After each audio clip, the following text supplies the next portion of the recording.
Please state your name and occupation, then state your question. I'm Sakina D'Souza, and I'm a Catholic. I believe Brother Yusuf was a Catholic before. I would like to ask him the simple question. He was brought up like a Catholic, but what made him change? Doesn't he believe that the Messiah is true, or did he ever feel that the Catholic religion, has not brought up any Messiah and the Bible is false? I would like to just know what that means, because he said he was a Catholic before and now he has become a Muslim.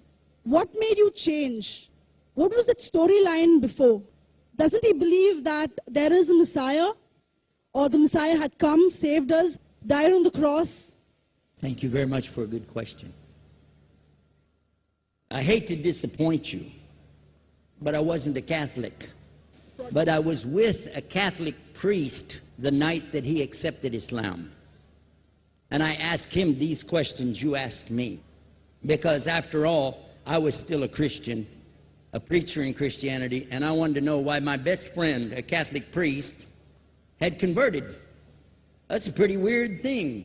A Catholic priest is not like a regular preacher in the Protestant religion. A Catholic priest has given up everything.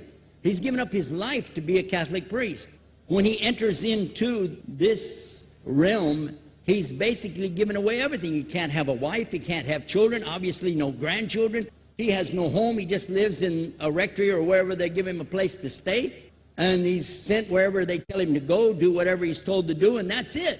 And he cannot disobey the Pope, otherwise they can kick him out of the religion, and if they do, he's excommunicated and he goes to hell forever. So how would a person like this want to become one of those Muslim terrorists? That's what I wanted to know. He explained in a very few beautiful words something that I came to learn for myself.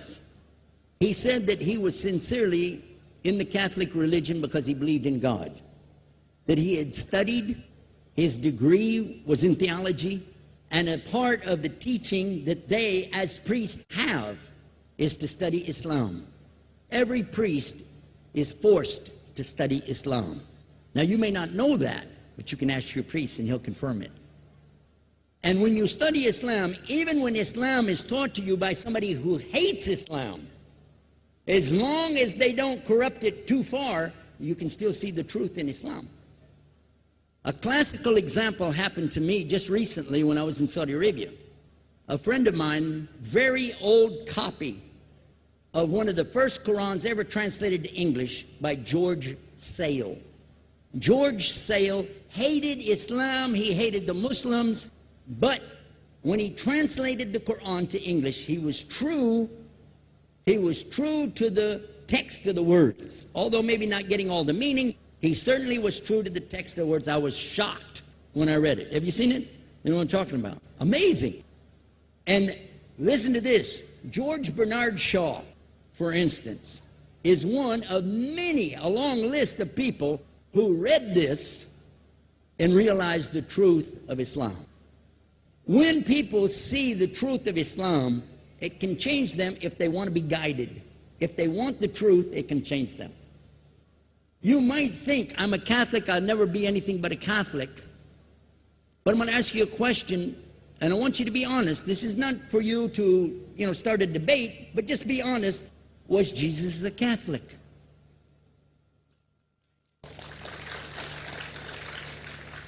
And it's not open to debate, so there's no point in opening that up, because you know and I know he wasn't. The Catholic Church was in business about 300 years before Jesus was born. It's on their website. Don't go like this. It's on their website. That's where I took it from. The Catholic Church was really started in Rome by Alexander the Great. Do you know what the word Catholic means? It means universal. It was the universal church for the Roman Empire. If you didn't join it, you could not be a Roman citizen. And it was opposed to the teachings of Judaism and opposed to the teachings of the early Christians for more than 200 and some years. And they were diametrically opposed to each other to the extent that it was the Romans killing the early Christians. Now, if you understand that, and you go to their website and read, they didn't even take over Christianity until the year 325 AD. And when they did, they changed a lot of things, again, referring to their own website. But if you want to check it in Britannica or Americana or grow your encyclopedias, go ahead and read about the Catholic Church.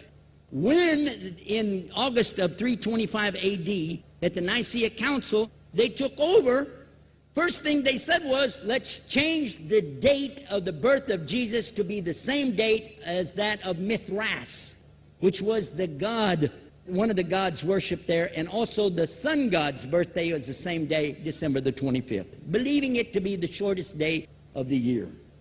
And Constantine was a sun worshiper of Saul Invictus.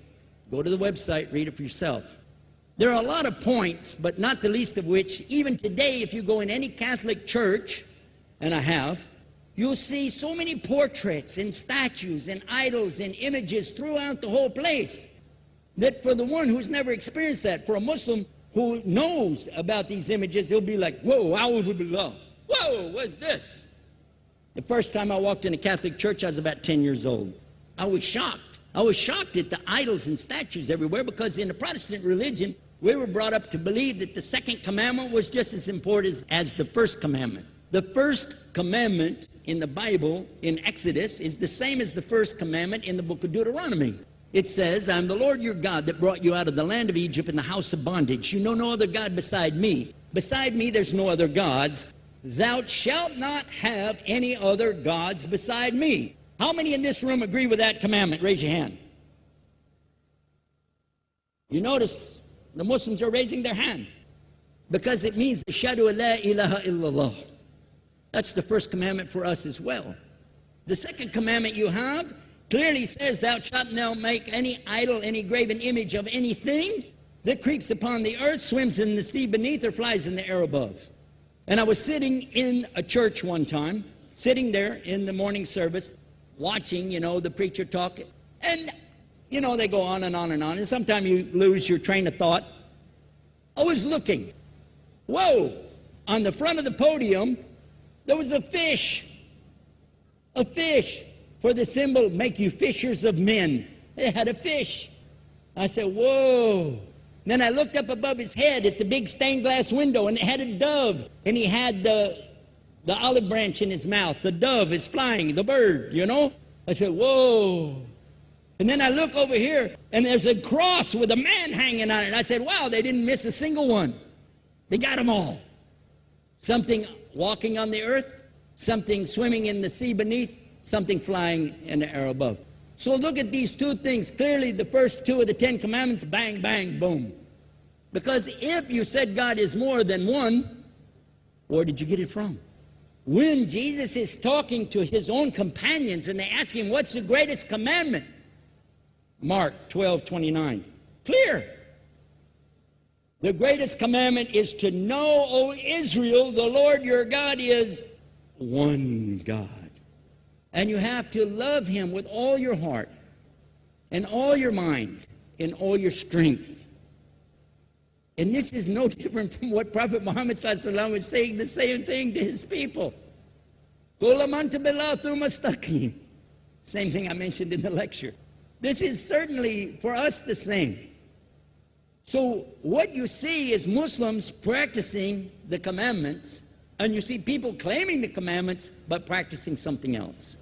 And I have seen more converts from the Catholic Church than any other of the many sects of Christianity, and especially from the nuns, priests, and even an archbishop. And all of them are better than me. Those guys and women that I see do this, they still sacrifice their whole life to get the true message of Islam, not only to you, but to Muslims as well, because we all need to know about it. But thanks for a great question.